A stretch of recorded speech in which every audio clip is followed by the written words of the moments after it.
नमस्कार मित्रांनो. मी doctor Balasaheb Surose, doctor Surose health education ह्या चॅनलमध्ये आपलं सर्वांचं सहर्ष स्वागत आहे. डॉक्टर सुरोसे हेल्थ एज्युकेशनचा एड्स पार्ट 2 आज आपण पाहूया. आणि एड्स पार्ट 2मध्ये आपण एड्स नियंत्रण कार्यक्रम आणि त्याचे घटक काय आहेत आणि कशाप्रकारे भारत सरकारच्या आरोग्य मंत्रालयाअंतर्गत एड्स नियंत्रण कार्यक्रम हा राबवला जातो याची पूर्ण आणि डिटेल्स पण इन शॉर्टमध्ये आपण जे महत्त्वाच्या गोष्टी आहेत तेवढ्या घेण्याचा प्रयत्न करूया. मित्रांनो, राष्ट्रीय एड्स नियंत्रण कार्यक्रम ह्या जो कार्यक्रम आहे याच्यातला प्रत्येक शब्द आपण अभ्यासण्याचा प्रयत्न करूया. राष्ट्रीय म्हणजे संपूर्ण देशासाठी एड्स जो आजार आहे, एड्सची व्याख्या वगैरे मी मागच्या फर्स्ट व्हिडिओमध्ये सांगितलेली, तुम्हाला बऱ्यापैकी आता त्याच्यावरती कमांड आलेला आहे. त्याच्यानंतर नियंत्रण ह्या शब्दामध्ये कोणत्याही रोगाचं नियंत्रण भारत सरकारद्वारे जे केलं जातं आरोग्य मंत्रालयाअंतर्गत, तर ह्यामध्ये 3 गोष्टी अपेक्षित असतात. पहिली गोष्ट असते नियंत्रणामध्ये त्या आजाराचा प्रसार एका व्यक्तीकडनं दुसऱ्या व्यक्तीला होऊ नये किंवा कमी प्रमाणात व्हावा. दुसरी गोष्ट असते त्या आजारावरती त्वरित ट्रीटमेंट आपल्याला देता यावी आणि किंवा उपचार त्याला लवकर देण्यात यावे. आणि त्या आजारामुळे तिसरी गोष्ट की एखाद्याला काही विकृती होत असेल तर ती विकृती कमी प्रमाणात ठेवायची किंवा विकृतीचा त्याला काही दुष्परिणाम होऊ नये, पुढे चालून भविष्यामध्ये ती कमी करायचा दुष्परिणाम. ह्या 3 गोष्टी नियंत्रणामध्ये असतात. आणि कार्यक्रम म्हणजे काय की आरोग्य विभागाअंतर्गत जे तज्ज्ञ लोक असतात ते एखाद्या आजारासाठी एकत्र बसून एक मार्गदर्शक तत्त्वे त्या आजाराविरुद्ध लढण्यासाठी लिखित स्वरूपात तयार करतात. आणि त्यांनी जी मार्गदर्शक तत्त्वे लिहिलेली असतात ती खालपर्यंत ग्राउंड लेवलला पर्यंतचे जे आरोग्य कर्मचारीपासून ते वरच्या हायर अथॉरिटी असते तिथपर्यंत त्याचं तंतोतंत पालन केले जाते. आणि त्या गाईडलाईन्सप्रमाणे आपण तो प्रोग्राम राबवत असतो त्या आजाराच्या विरुद्ध. एड्स नियंत्रण कार्यक्रमाअंतर्गत आपण ज्या महत्त्वाच्या गोष्टी आहेत त्या आज आपण पाहूया. 1992 साली ministry of health and family welfare, ज्याला आपण MOHFW म्हणतो, ministry of health and family welfare ही भारत सरकारची आरोग्य मंत्रालय आहे. भारत सरकारचं आरोग्य मंत्रालय आहे, ज्याला आरोग्य व कुटुंब कल्याण मंत्रालय पण म्हटलं जातं हिंदी मराठीमध्ये. ह्यांनी काय केलं की 1992 साली एक संस्थेची स्थापना केली. त्या संस्थेचं नाव आहे नॅको म्हणजे NACO. नॅको अंतर्गत एड्सचं नियंत्रणाचं काम दिलं गेलं यांना. आणि नॅको म्हणजे नॅशनल एड्स कंट्रोल ऑर्गनायझेशन. ही संस्था आत्ता सर्वोच्च संस्था आहे एड्सचं नियंत्रण करण्याच्या दृष्टिकोनातून. आत्ता अशा प्रकारे 1992 पासून नॅशनल एड्स कंट्रोल प्रोग्राम हा आपल्या भारतामध्ये चालू आहे. 2012 ते 2017च्या दरम्यान जे उद्दिष्ट ठेवले होते नॅकोने, ते उद्दिष्ट असं होते की जंतू संसर्गाचं प्रमाण हे 50%च्या खाली आणायचे. म्हणजे 12 ते 17 ह्या 5 वर्षामध्ये नवीन रुग्णांना जी HIV बाधा होणार आहे ती आपल्याला 50%च्या खाली आणायची आहे. आणि HIV पॉझिटिव्ह जे रुग्ण आहेत ते HIV पॉझिटिव्ह रुग्णाची व्यवस्थितपणे आपल्याला शुश्रूषा करायची आहे, त्यांची व्यवस्थितपणे आपल्याला काळजी घ्यायची आहे. आणि त्यांना त्यांना HIV पॉझिटिव्ह झाल्यानंतर गरज पडेल तिथं तशा प्रकारचा उपचार द्यायचा. आणि सर्वात महत्त्वाचं गोष्ट म्हणजे अशा रुग्णामध्ये बऱ्याच वेळेस सामाजिक बहिष्कार केला जातो, त्यांना आपण पाठबळ देण्यासाठी नॅकोने 2012 ते 17मध्ये हे 2 उद्दिष्ट महत्त्वाची ठेवलेली होती. आता एड्स कंट्रोल प्रोग्रामच्या अंतर्गतमध्ये म्हणजे राष्ट्रीय एड्स नियंत्रण कार्यक्रमाच्या अंतर्गत जे काही सब टॉपिक्स आहेत ते आपण इन शॉर्टमध्ये पाहण्याचा प्रयत्न करूया. सर्वात महत्त्वाची गोष्ट येते ते सुरक्षित रक्त. एड्स की HIV एड्सचा प्रसार हा असुरक्षित लैंगिक संबंध आणि दूषित रक्त जे HIV विषाणूचं असतं त्याचा जर संपर्क आला त्यानुसार त्याचा प्रसार होत असतो. सुरक्षित रक्त रुग्णाला देण्यासाठी आणि सुरक्षित रक्त न दिल्यामुळे असुरक्षित रक्त दिल्यामुळे जो HIVचा प्रसार होतो हा टाळण्यासाठी एड्स नियंत्रण कार्यक्रमांतर्गत सुरक्षित रक्त नावाची एक कन्सेप्ट आला. आणि ही जी सुरक्षित रक्त एकापासून दुसऱ्याला देतो आहे ही आपण थोडंसं प्रयत्न केला तर आपण त्या व्यक्तीला HIV पॉझिटिव्हचा संसर्ग थांबवू शकतो. ह्या अर्थातनं काही स्टेप्स घेतल्या आरोग्य व कुटुंब कल्याण मंत्रालयाद्वारे. त्याच्यातली पहिली स्टेप्स अशी होती की राज्य रक्त संक्रमण परिषदेची स्थापना करण्यात आली. तर प्रत्येक राज्यामध्ये एक राज्य रक्त संक्रमण परिषदेची स्थापना करण्यात आली आणि त्याचं महत्त्वाचं काम होतं की जे रक्त आपण एका पेशंटकडनं दुसऱ्या पेशंटला देतो आहे ते रक्त हे सुरक्षितपणे द्यावं, त्यावरती नियंत्रण करण्याचा प्रयत्न करते. ठीक आहे. तर मुख्य काम प्रत्येक राज्यामध्ये राज्य रक्त संक्रमण परिषदेची स्थापना करण्यात आली. दुसरी गोष्ट काय झाली की तुम्हाला माहीत असेल की 1998च्या अगोदर बरेच लोक हे व्यावसायिक रक्तदाते होते. व्यावसायिक रक्तदाते म्हणजे काय, पैसे घेऊन इतरांना रक्त देणे. जसं की ओ निगेटिव्ह रक्तगट फार कमी प्रमाणात आढळतो. तर ज्याच्याकडे हा रक्तगट आहे ते व्यक्ती काय करत होते की जेव्हा एखाद्या पेशंटला अपघातामध्ये गरज असते इमर्जन्सीमध्ये, ते अवाची सवा पैसे घेऊन त्या व्यक्तीला रक्त विकत देत होते. तर शासनानं काय केलं की 1998मध्ये ह्याच कार्यक्रमाअंतर्गत व्यावसायिक रक्त देणं हे पूर्णतः बंद केलं. आता व्यावसायिक रक्त देणं तर बंद केलं, तर मग आता रक्त तर पाहिजे आहे, खाजगी हॉस्पिटलला लागते आणि शासनाच्या हॉस्पिटलमध्येही लागतं. तर याच्यासाठी काय केलं की जे समाजामध्ये इन्फ्लुएन्स्ड पीपल आहेत, म्हणजे सपोज राजकारणी म्हणूया, मोठमोठाले समाजकारणी म्हणूया, तर ह्या लोकांच्या वाढदिवसामध्ये विविध कॅम्प करण्याचा मानस ठेवण्यात आला आणि त्यांच्या वाढदिवसाच्या दिवशी खूप सारं रक्तसंकलन करण्याचा प्रयत्न केला गेला. तुम्हाला माहिती आहे की शिवाजी महाराजांची जयंती असो, डॉक्टर बाबासाहेब आंबेडकरांची जयंती असो, इत्यादी महापुरुषाच्या जयंतीच्या दिवशी खूप सारे ब्लडचे आपल्याला कॅम्प पाहायला मिळतात.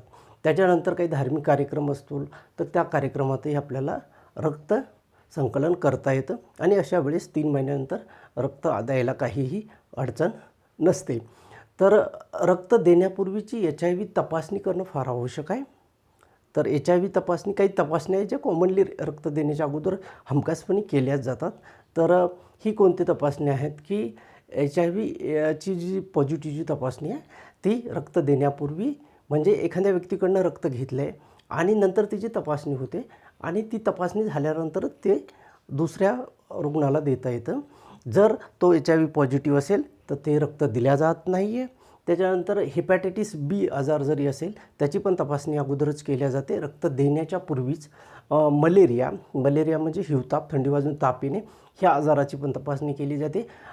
खूप अधिक प्रमाणामध्ये हिवताप हा डास चावल्यामुळेच होतो, पण काही प्रमाणामध्ये रक्ताच्या मार्गाने पण होऊ शकतो आणि ते टाळण्यासाठी आपण मलेरियाची पण तपासणी अगोदरच करतो. त्याच्यानंतर सिफिलिस ज्याला मराठीमध्ये आपण उपदंश म्हणतो, ह्या उपदंश आजारामध्ये पण रक्तामार्फत एकापासून दुसऱ्याला होण्याची शक्यता असते. त्याच्यामुळे हा सिफिलिस लैंगिक आजाराची तपासणी पण अगोदरच केल्या जाते. तर मित्रांनो, हे रक्त सुरक्षित देण्यासाठी अनेक खाजगी ब्लड बँक्स आहेत किंवा गव्हर्नमेंटच्या, तर आपल्याला सर्वांना माहिती आहे सिव्हिल हॉस्पिटलला रक्तपेढी असते. तर ह्याच्यामध्ये काही नॉर्म्स टाकले गेले आणि प्रत्येक ब्लड बँकेला लायसन देण्यात आलं आणि त्या लायसन देतानाच सर्व ती लॅब तयार करण्यासाठी जी मानके असतात ती मानके पूर्ण करत असतील ती संस्था, तर तिलाच ते लायसन दिलं जातं.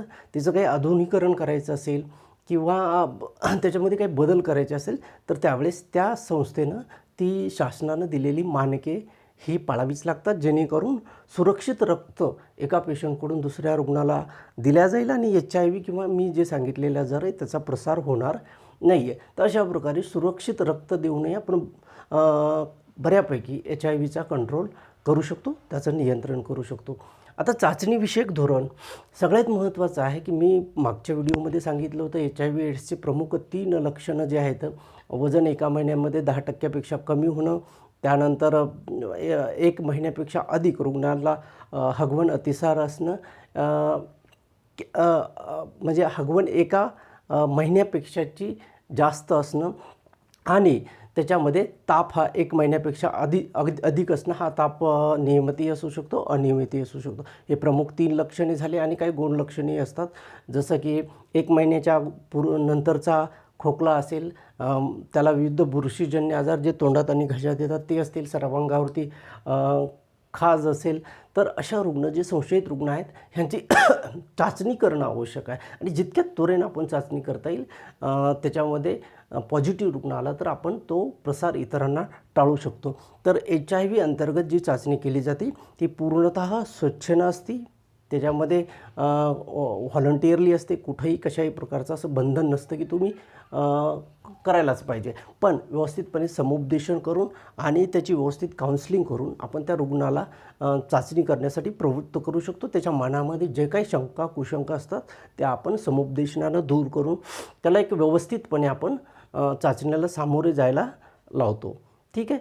तर चाचणी हा प्रसार रोखण्यासाठीचा सर्वात चांगला मार्ग आहे आणि ज्याला कोणाला संशय असेल त्या सर्व व्यक्तीची चाचणी ही करायलाच पाहिजे आणि ह्याच्यासाठी प्रयत्न हे सार्वजनिक आरोग्य व्यवस्थेतील सर्वच लोकांनी आणि खाजगी क्षेत्रातील जे डॉक्टर्स मंडळी आहेत किंवा पॅरामेडिकल स्टाफ आहे त्यांनी पण याच्यावरती विशेष कार्य करणं मला वाटते आवश्यक आहे. त्याच्यानंतर लैंगिक रोग नियंत्रण कार्यक्रम. आता तुम्ही म्हणताल की आपण एड्स नियंत्रण कार्यक्रम शिकतो आहे आणि त्याच्यामध्ये हा लैंगिक नियंत्रण कार्यक्रम कसं काय आला.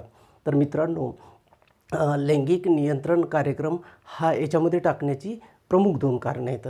तर पहिलं कारण हे असं आहे की बहुतांशी लैंगिक रोग हे लैंगिक संपर्कातूनच म्हणजे असुरक्षित लैंगिक संपर्कातून एकापासून दुसऱ्याला होतात. दुसरी गोष्ट अशी की याच्यामध्ये मानवी वर्तन, ज्या माणसाचं मानवी वर्तन हे चांगल्या प्रकारचं नसतं त्यांना लैंगिक आजारही होतात आणि त्याच लोकांना HIV बाधा पण होते. तर दोघांचे प्रसार होण्याची पद्धत सारखीच आहे आणि दोघांचं जे वर्तन आहे माणसांचं ते पण सारखंच आहे. त्यामुळे लैंगिक रोग नियंत्रण कार्यक्रम हा एड्स नियंत्रण कार्यक्रमाच्या अंतर्गतच आलेला घटक आहे. दुसरी महत्त्वाची गोष्ट अशी की बरेच सारे लैंगिक आजार असलेल्या लोकांना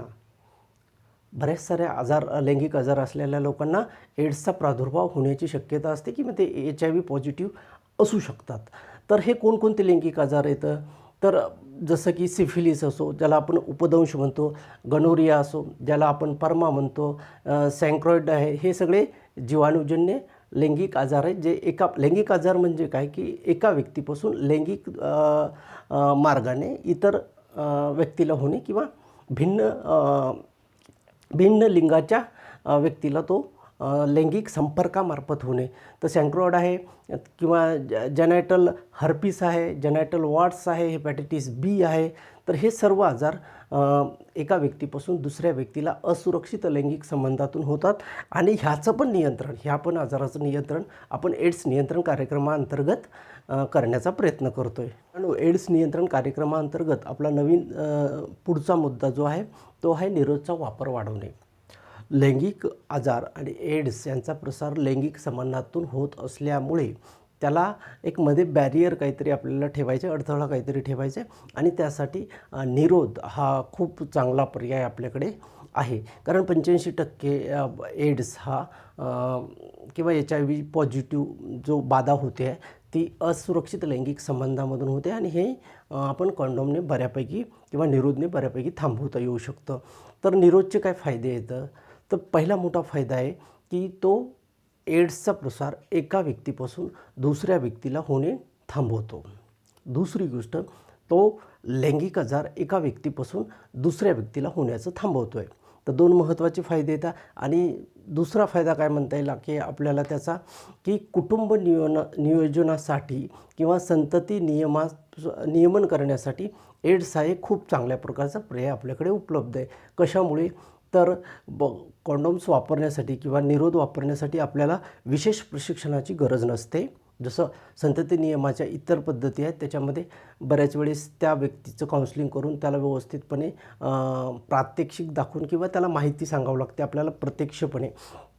तशी निरोधसाठी गरज नसते. दुसरी गोष्ट हा एक स्वस्त पर्याय आहे. स्वस्त पर्याय याच्यामुळे आहे की कमी आणि फार कमी दरामध्ये आपल्याला तो भेटतो. शासकीय दवाखान्यामध्ये तो मोफतच भेटतो, उपकेंद्रावरती आणि PSCवरती पण.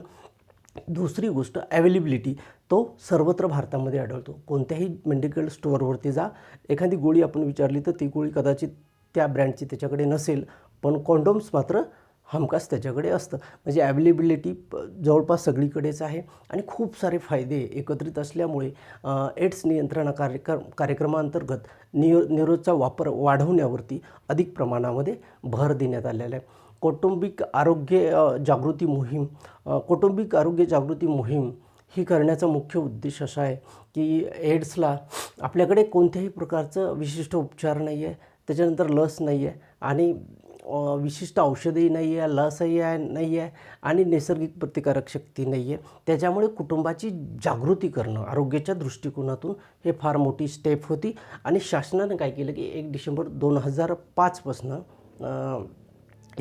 2005पासनं कुटुंब आरोग्य जागृती मोहिमेची सुरुवात केलेली आहे. आता 1 डिसेंबर ते 15 डिसेंबरपर्यंत हे 15 दिवसामध्ये ही प्रत्येक वर्षी कौटुंबिक आरोग्य जागृती मोहीम ही सुरुवात केलेली आहे. तर परीक्षेच्या दृष्टिकोनातून हा महत्त्वाचा मुद्दा इथं येऊ शकतो की ती कोणत्या वर्षी सुरुवात झालेली आहे आणि तिचं घोषवाक्य काय. तर तिचं घोषवाक्य आपण सर्वांनी ठरवायचे आहे, एड्सला हरवायचे आहे. परत मी रिपीट करतो, आपण सर्वांनी ठरवायचे आहे, एड्सला हरवायचे आहे. हे कौटुंबिक आरोग्य जागृती मोहीम एड्स नियंत्रण कार्यक्रमांतर्गत आपण करतो. तर ह्याच्यामध्ये 15 दिवस काहीतरी ॲक्टिव्हिटी करायच्यात आपल्याला. तर काय ॲक्टिव्हिटी करायची की प्रभात फेरी काढायची आहे. प्रभात फेरी म्हणजे बऱ्याचशा लोकांनी एकत्र यायचे, काहीतरी पोस्टर्स हातात ठेवायचे आणि शहरामध्ये किंवा गावामध्ये एक फेरी काढायची आहे. आता हे फेरी असताना कसं आहे की माणूस हा समाजशील प्राणी आहे आणि खूप सारी माणसं एकत्र लाईनमध्ये जात असतील आणि त्यांच्या हातात गाय असतील तर साहजिकच माणसाची प्रवृत्ती असते की ते काय ते म्हणजे जाणून घेण्याची उत्सुकता असते आणि ते ते पोस्टर बघतात आणि त्या पोस्टर्समधनं काही न बोलताही खूप सारं आरोग्य शिक्षण आपल्याला देता येते. व्यापक जनजागृती आपल्याला त्याच्यामधनं करता येते. त्याच्यानंतर युवकांचे मेळावे घेऊया. युवक आपल्या देशाचं भविष्य असतं आणि त्यांनी भविष्यामध्ये ह्या लैंगिक आजाराचा किंवा HIV त्यांना बाधा होऊ नये म्हणून तत्पूर्वी त्यांना जर आरोग्य शिक्षण दिलं असेल तर ते आपण एकत्र जिथं युवकांच्या काही कार्यक्रम्स असतात तिथं जाऊन आरोग्य कर्मचारी असो किंवा NGOs असतो किंवा एड्सच्या संदर्भात काम करणारे काही समाजसेवी संघटना असतील ते ग्रुप्स तिथं जाऊन युवकांना त्याच्याबद्दल व्यवस्थितपणे ज्ञान देऊ शकतात आणि आरोग्य शिक्षण देऊ शकतात, जेणेकरून त्याचा प्रसार आपल्याला इथे टाळता येईल. ट्रक ड्रायव्हरचा मेळावा घेणं आवश्यक आहे. आता खरं तर ट्रक ड्रायव्हर्स तुम्हाला माहिती आहे की भारतातली वाहतूक ही खूप अधिक प्रमाणामध्ये ही रेल्वेच्या मालवाहतुकीमुळे होते आणि काही म्हणजे बऱ्याच प्रमाणामध्ये पण ड्रायव्हर तुम्हाला त्या लोडेड गाड्या दिसतात. तर हे लोक काय आहे की 3-3, 4-4 महिने किंवा 6-6 महिने आपल्या घरापासून दूर असतात आणि मग हे जे ट्रक्स ड्रायव्हर्स असतात त्यांच्याच्यानं असुरक्षित लैंगिक संबंध ठेवण्याची शक्यताही जास्त असते. तर हे लोक ज्या ठिकाणी एकत्र येतात किंवा जिथं धाब्यावरती हे रात्री जेवण वगैरे करायला थांबतात किंवा दुपारी थांबतात, इथे जाऊन सामाजिक कार्यकर्त्यांनी NGOsच्या लोकांनी त्यांना पण आरोग्य शिक्षण द्यायला पाहिजे, जेणेकरून आपल्याला एड्सचा प्रसार टाळता येईल आणि त्या ट्रक ड्रायव्हरचं आयुष्य आणि कुटुंबाची सुरक्षाही आपल्याला करता येईल. ठीक आहे. तर निबंध स्पर्धा आपण घेऊ शकतो. जे युवक वर्ग आहे किंवा सुशिक्षित महिला असतील त्यांच्यासाठी आपण निबंध स्पर्धा एड्सच्या जनजागृतीच्या बाबतीमध्ये आरोग्य शिक्षण कसं द्यावं असे वेगवेगळे विषय ठेवून आपण त्याची जनजागृती करू शकतो किंवा कॉलेजच्या मुलांसाठीच आपण वक्तृत्व स्पर्धाही ठेवू शकतो. मला म्हणायचं एवढं आहे की कौटुंबिक आरोग्य जनजागृतीमध्ये खूप सारे विस्तृत कार्यक्रम आहेत आणि सामाजिक संघटनेचा आणि स्पेशली NGOsचा ह्याच्यामध्ये खूप सारा वाटा असायला हवा. डेफिनेटली आरोग्य कर्मचारी जे शासकीय यंत्रणेचा घटक आहे त्यांचंही आरोग्य शिक्षण देणं काम असलं तरी पण एक लिमिटेड रोलमध्येच त्यांना ते करता येईल. पण सामाजिक संघटनेनं खूप चांगल्या प्रकारे एड्सचं नियंत्रण कार्यक्रमासाठी आपला सहभाग देऊ शकतात ते. आता HIV सेंटिनल सर्वे मी मागच्या व्हिडिओमध्ये सांगितलं होतं की जो अतिजोखमीचा गट आहे तिथे एखादी संस्था युनिट तयार करून ते सर्वेक्षण केलं जातं. तर HIV सेंटिनल सर्वेमध्ये काय केलं जातं की अतिजोखमीचे जे गट आहेत त्यांचे सॅम्पल्स हे 250 रक्ताचे नमुने 250 घेतले जातात प्रत्येक वर्षीसाठी आणि कमी जोखमीचे गट आहेत त्याच्यामध्ये 400 रक्ताचे नमुने घेतले जातात. तर अति जोखमीचे गटमध्ये मी तुम्हाला अगोदरच सांगितलं होतं, त्याच्यामध्ये वेश्या व्यवसाय करणाऱ्या स्त्रिया असतील, असुरक्षित लैंगिक संबंध असणारे व्यक्ती असतील, आरोग्य कर्मचारी असेल किंवा काही आजारामुळे त्यांना इतर व्यक्तीचं रक्त वारंवार घ्यावं लागत असेल, जसं थॅलेसिमिया, असे व्यक्ती पण आहेत. आणि ज्यांना ड्रग्स घ्यायची सवय आहे ते व्यक्ती पण अतिजोखमीच्या गटामध्ये येतात. आणि कमी जोखमीच्या गटामध्ये मात्र इथं गर्भवती महिलेला आपण ठेवलेला आहे. आता नंतरचा मुद्दा, हा जो HIV सेंटिनल सर्वे करण्याचा नॅकोचा महत्त्वाचा उद्देश काय आहे, की त्या सर्वेमधनं जी आकडेवारी भेटते त्या आकडेवारीचा सखोल अभ्यास करून, विश्लेषण करून, त्यानंतर पुढच्या 5 वर्षासाठी काही धोरणं ठरवायचे असतात त्यांना एड्ससाठीचे. तर ते धोरणं ठरवण्यासाठी हे सेंटिनल सर्वे HIVचा अत्यंत महत्त्वाची माहिती देतो. आणि आरोग्य विभागामध्ये काही नवीन धोरणं एखाद्या आजाराच्या संदर्भात ठरवायची असतील तर मागचा ट्रेंड आपल्याला किंवा प्रेझेंट ट्रेंड त्या आजाराचा काय याची परिपूर्ण माहिती असायला हवी. ठीक आहे. तर हा पुढच्या भविष्यातील एड्ससाठी आपल्याला जे काही करायचे त्यासाठी HIV सेंटिनल सर्वे हा अत्यंत महत्त्वाचा रोल त्याच्यामध्ये अदा करतो. एड्स नियंत्रण टप्पा 3 जो की 2007 आणि 12च्या दरम्यान 5 वर्षामध्ये तो झाला होता. त्याच्यामध्ये वेगवेगळे सर्वेक्षन्स केले गेले, जसं की HIV शिरो सर्वेक्षण. शिरो सर्वेक्षण शब्द तुम्ही आपल्या मुंबईमध्ये जी कोविड-19ची बाधा जी झोपडपट्टीमध्ये झाली होती तर तिथं सिरो सर्वेक्षण केलेलं गेले होतं.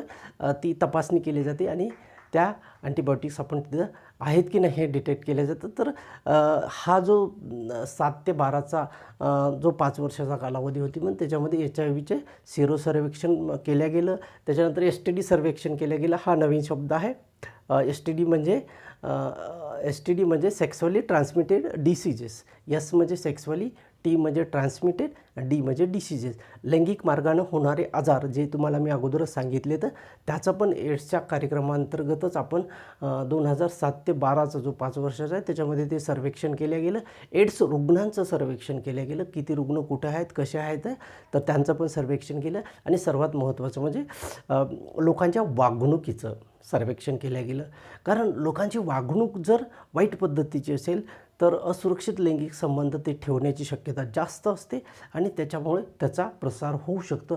त्याच्यामुळं मानवी वर्तन हा एड्स नियंत्रण कार्यक्रमांतर्गत फार महत्त्वाचा मुद्दा आहे. आणि मानवी वर्तन चुकीचं असू शकतं, पण त्याला व्यवस्थितपणे आरोग्य शिक्षण दिलं तर त्या वर्तनामध्ये आपण निश्चितपणे एक चांगला सकारात्मक बदल करू शकतो.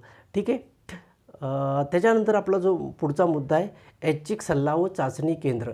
ऐच्छिक सल्ला व चाचणी केंद्र हे याच्यासाठी महत्त्वाचे आहेत की तिथे आपल्याला सल्ला भेटतो आणि चाचणी पण होते. ठीक आहे. तर मित्रांनो, हे केंद्र कुठे असतात, तर हे केंद्र असतात वैद्यकीय महाविद्यालय जिथे आहे तिथे, आणि जिथं तुमचं सामान्य रुग्णालय किंवा डिस्ट्रिक्ट हॉस्पिटल आहे तिथे तुम्हाला ऐच्छिक सल्ला व चाचणी केंद्र असतं. तर तिथं महत्त्वाचा मुद्दा काय आहे की तिथं समुपदेशक असतात. आता हे समुपदेशक कोण असतात, की हे समुपदेशक वेल ट्रेंड माणसं असतात. HIV संदर्भातल्या कोणत्याही प्रश्नाचं व्यवस्थित उत्तर देण्यासाठी आणि तुमच्या शंकेचं निराकरण करण्यासाठी हे लोक तिथं बसवलेली असतात. वेल ट्रेंड पीपल असल्यामुळे ते तुमच्या प्रत्येक प्रश्नाचं एक चांगल्या प्रकारे ते उत्तर देऊ शकतात. आता समुपदेशक शब्द हा जो आहे मराठीमध्ये, त्याला इंग्लिशमध्ये काउन्सलर म्हणतो आपण, हा तयार कसा झालेला आहे, तर समुपदेशक शब्द हा संधीतनं तयार झालेला आहे. 2 शब्द एकत्र आल्यामुळे ती संधी तयार झाली. समुपदेशन, सम म्हणजे समान प्रमाणामध्ये, समान लेवलला जाऊन, आणि उपदेशन म्हणजे सल्ला देणं. तर समुपदेशन म्हणजे समोरचा व्यक्ती जो आपल्याकडे समुपदेशन घेण्यासाठी आलेला आहे, आपण त्याच्या लेवलला जाऊन, त्याच्या खालच्या लेवलला जाऊन, त्याची वैचारिक पातळी किंवा त्याची बोलीभाषा जी आहे त्या बोलीभाषेत जाऊन आपण त्याच्या प्रत्येक प्रश्नाचं उत्तर देण्याचं चांगल्या प्रकारे प्रयत्न करणं, याला म्हणतात समुपदेशन. ठीक आहे. तर समुपदेशन म्हणजे त्या व्यक्तीला समजेल अशा भाषेमध्ये आणि यथायोग्य उचित ज्ञान देणे. ठीक आहे. असं होऊ नये की मी डॉक्टर्स आहे आणि मग एखादा माझ्याकडे समुपदेशनला आला आणि मी माझ्या पुस्तकामधले अवघड शब्द वापरायलो आणि त्याला ते समजतच नाही. हे वन वे कम्युनिकेशन होऊन जाईल आणि शेवटी आपल्याला असं वाटेल की आपण खूप सारे लांब शब्द फेकले, मोठमोठाले. असं होतं बऱ्याच वेळेस आणि मग त्या व्यक्तीला काही कळत नाही आहे. त्याच्यामुळे समुपदेशनाचा अर्थ तो नाही आहे. समुपदेशनाचा अर्थ आहे की समुपदेशन. सम म्हणजे समोरच्या व्यक्तीची जी वैचारिक पातळी आहे, तो ज्या बॅकग्राऊंडमधून आलेला आहे त्या बॅकग्राऊंडला जाऊन त्याचे सर्व प्रश्न व्यवस्थितपणे समजून घेणं, व्यवस्थितपणे ऐकणं आणि प्रत्येक प्रश्नाचं उत्तर उचितपणे देणं, याला म्हणतात समुपदेशन. समुपदेशनामध्ये महत्त्वाची गोष्ट अशी आहे की तुमचा HIV च्या संदर्भामध्ये तुम्ही जे काही त्यांना प्रश्न विचारताय, तुमच्या तपासणीच्या बाबतीमध्ये जे काही उत्तर येईल ते सर्व गोपनीय माहिती ठेवल्या जाते.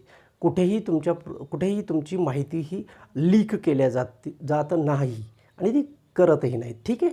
तर समुपदेशनमध्ये तुमची जी माहिती आहे ती गोपनीय ठेवल्या जाते. कोणाला केलं जातं? कोणत्याही व्यक्तीला केल्या जातं, त्याच्यात काही अडचण नाही आहे. व्यक्तीच्या कुटुंबाला केलं जातं किंवा गटातील काही व्यक्ती असतील तर त्यांना पण समुपदेशन केलं जातं.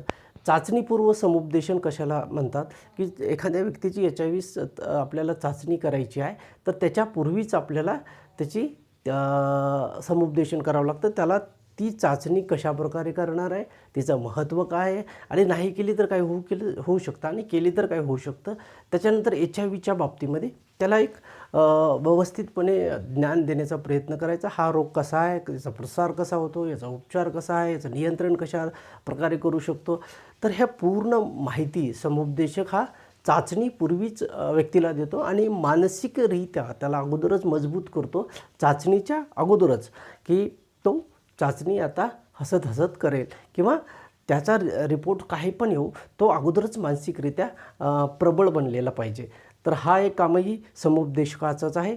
आणि सर्वात महत्त्वाची मी अगोदरच सांगितलं की HIV चाचणी ही पूर्णपणे ऐच्छिक स्वरूपाची आहे. तर कोणतंही बंधन नाही की तुम्ही करायलाच पाहिजे, पण तुमच्या लक्षणासाठी आणि पुढचा आजार प्रसार टाळण्यासाठी आपण बिलकुल HIV चाचणी ही होईल तेवढ्यामध्ये लवकर करायला पाहिजे. HIV चाचणी करण्यापूर्वी आपलं संमतीपत्र घेतल्या जातं, कॉन्सेंट घेतल्या जातं. कॉन्सेंटशिवाय ती चाचणी केल्या जात नाही. ठीक आहे. त्याच्यानंतर त्याचा खर्च फार कमी आहे. तुम्ही जिल्हा रुग्णालयामध्ये गेले तर अतिशय माफक दरा म्हणजे 10 रुपयामध्ये ती चाचणी होते. PSCला पण त्याचं किंवा त्याच्यापेक्षा थोडेसे मला वाटते 5 रुपयामध्येच ती काही तपासणी होते. तर 5-10 रुपयामध्ये ती आपल्याला तपासणी केल्या जाते आणि त्याचा रिझल्टही आपल्याला मिळतो. चाचणीनंतर समुपदेशन. आता चाचणीनंतर समुपदेशन कशाला महत्त्वाचं आहे? तर एखाद्या व्यक्तीची चाचणी घेतलेली आहे तर त्याच्या 2 शक्यता आहे. एक तर तो पॉझिटिव्ह असू शकतो किंवा तो पॉझिटिव्ह नसू शकतो. पॉझिटिव्ह नसू शकतो तर ठीक आहे, त्याला काही त्रासही नाही आहे आणि काही लक्षणही नाही आहे, तर लैंगिक त्याचा संपर्कही झालेला नाही आहे आणि असुरक्षित रक्त त्याला घेतलेलं नाही, तो पेशंट निगेटिव्ह आला, ठीक आहे, ओके. पण तो जर पॉझिटिव्ह आला तर मग मात्र जेव्हा त्याला कळतं की आपण पॉझिटिव्ह आहोत, एक अंधार त्याच्या डोळ्यापुढे आलेला असतो आणि मग त्याच्या डोक्यामध्ये पहिला प्रश्न निर्माण होतो की माझ्या आता कुटुंबाचं कसं होईल, माझ्या मुलाबाळाचं कसं होईल, माझ्या पत्नीचं कसं होईल, आईवडिलांचं कसं होईल. तर प्रखरतेनं त्याच्यामध्ये एक मानसिक दबाव तयार झालेला असतो. तर अशा वेळेस समुपदेशकाचं पहिलं काम हे असतं की व्यक्ती पॉझिटिव्ह आल्यानंतर की त्या व्यक्तीला मानसिक बळ देणे किंवा भावनिक त्याला आधार देणे. ठीक आहे. तर पहिली स्टेप्स कोणती असते HIV पॉझिटिव्ह पेशंट आल्यानंतर समुपदेशकाची, की त्याला मानसिक आधार देणे, त्याला प्रबल बनवणे आणि भावनिक आधार देणे त्याला. तर त्याच्यानंतर बाकीच्या गोष्टी काउन्सिलिंगमध्ये करता येतात, पण पहिली आणि महत्त्वाची स्टेप आहे की त्या व्यक्तीला भावनिक आधार हा द्यायलाच पाहिजे. त्याच्यानंतर ह्या ऐच्छिक सल्ला व चाचणी केंद्रामध्ये कोणकोणत्या सुविधा दिल्या जातात? तर मोफत समुपदेशन असतं. तुम्हाला त्याच्याशी काहीही खर्च लागत नाही आहे. बिलकुल जायचं आणि तुम्ही डिस्ट्रिक्ट हॉस्पिटलमध्ये जिथं तो एरियामध्ये जी रूम असते समुपदेशनाची, तिथे गेल्यानंतर तुम्हाला तो मोफत समुपदेशन भेटतं. संमतीने चाचणी चा निकाल हा दिला जातो आणि जो निकाल आहे तो संमतीशिवाय दुसऱ्यांना सांगतच नाही, त्या व्यक्तीला सांगितला जातो. त्यामुळे तिथं गोपनीयता टिकवल्या जाते तुमच्या निकालाची. त्यामुळे तुम्ही जी भीती असते मनामध्ये की मी जर कदाचित पॉझिटिव्ह निघालो तर सर्वांना समजून जाईल, तर असं बिलकुल नाही आहे. तुमची टेस्टचा रिझल्ट आहे तो पूर्णपणे गोपनीय ठेवला जातो. तर ऐच्छिक सल्ला आणि चाचणी केंद्राचे फायदे काय आहेत की तुम्हाला तिथं भावनिक आधार दिला जातो, मानसिक बल दिलं जातं, तुमच्यामध्ये तुम्हाला आहाराची माहिती दिली जाते. आता HIV पॉझिटिव्हमध्ये रोगप्रतिकारक शक्ती कमी असते, त्याच्यामुळं प्रथिनयुक्त आहार अधिक प्रमाणात घ्यायला पाहिजे. जसं तुम्ही जर नॉनव्हेज खाणारे असाल तर तुम्हाला चिकन असो, मटण असो, अंडे असो अधिक प्रमाणात खायला काहीही अडचण नाही आहे. तुम्ही व्हेजिटेरियन असाल तर त्यासाठी तुम्हाला सोयाबीन आहे, कडधान्य आहेत, विविध प्रकारच्या डाळी तुम्ही खाऊ शकता आणि प्रथिनची शरीरामध्ये प्रथिने शरीरात गेल्यामुळे आपली रोगप्रतिकारक शक्ती वाढू शकते. तुम्ही ताजे फळे खाऊ शकतात, हिरव्या भाजीपाल्या खाऊ शकतात. तर ह्या प्रकारे तुम्हाला आहाराबद्दलही पुरेशा प्रमाणामध्ये त्या ऐच्छिक सल्ला व चाचणी केंद्रामध्ये माहिती दिली जाते. लैंगिक संबंधाबाबत तुम्हाला माहिती दिली जाते. आता तुमचे HIV पॉझिटिव्ह आलेला आहात तर त्यासाठी तुमचा लैंगिक संबंध कसा पाहिजे, निरोधचा वापर तुम्ही करायलाच पाहिजे, त्याचं महत्त्व काय, हे सर्व प्रश्नाची उत्तरे तुम्हाला तिथे समुपदेशन केंद्रामध्ये अगदी मोफत मिळत असतात. ठीक आहे. तर व्यसनाचं प्रमाण आपल्याला कमी करायला पाहिजे. HIV पॉझिटिव्ह तुम्ही आला असताल तर ह्याची पूर्ण माहिती आपल्याला समुपदेशन केंद्रामध्ये भेटत असते. तर मित्रांनो, एड्स नियंत्रण कार्यक्रमाअंतर्गत नंतरचा जो मुद्दा आहे तो आहे PPTCT, prevention of parents to child transmission, म्हणजे आई वडिलांकडनं बाळाला, मुलांना एड्सचा प्रसार होऊ न देणे किंवा ते टाळणे. आता याचं महत्त्व काय आहे? एड्स नियंत्रण कार्यक्रमाअंतर्गत PPTCTचं महत्त्व याच्यामुळे आहे की भारतामध्ये जर 11 एड्सचे रुग्ण असतील तर त्या 11 रुग्णांपैकी एक रुग्ण हा 15 वर्षाच्या खालचा आहे. आता आपण पाहिलेलं आहे की एड्सचा मुख्यतः प्रसार हा लैंगिक संबंधामार्फत होतो आणि दूषित रक्तामार्फत होतो. तर 15 वर्षाच्या आतली मुलं हे लैंगिकदृष्ट्या सक्षम नसतात.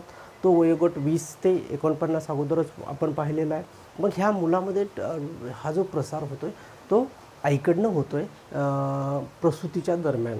ठीक आहे. तर हा टाळण्यासाठी हा PPTCT कार्यक्रम एड्स नियंत्रण कार्यक्रमाअंतर्गतच लागू केल्या गेल्या आणि त्यामध्ये प्रसूतीच्या दुसऱ्या स्टेजमध्ये आईला नॅव्हिरेपिन नावाचं गोळ्या दिल्या जातात. 200 mgचा एकच डोस दिला जातो आणि बाळाला 2 mg पर kg सिंगल डोस दिला जातो. त्याचं जे काही वय असेल त्याप्रमाणे तो डोस ॲडजस्ट करून औषधाच्या स्वरूपामध्ये दिलेला जातो.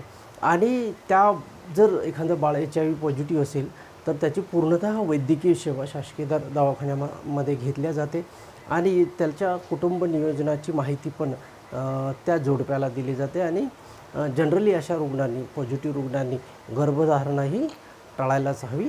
त्याच्यामुळे काय आहे की त्या बाळालाही HIV पॉझिटिव्हचं जीवन जगावं लागेल त्याला मजबुरीनं, तर ते पण आपल्याला टाळता येतं.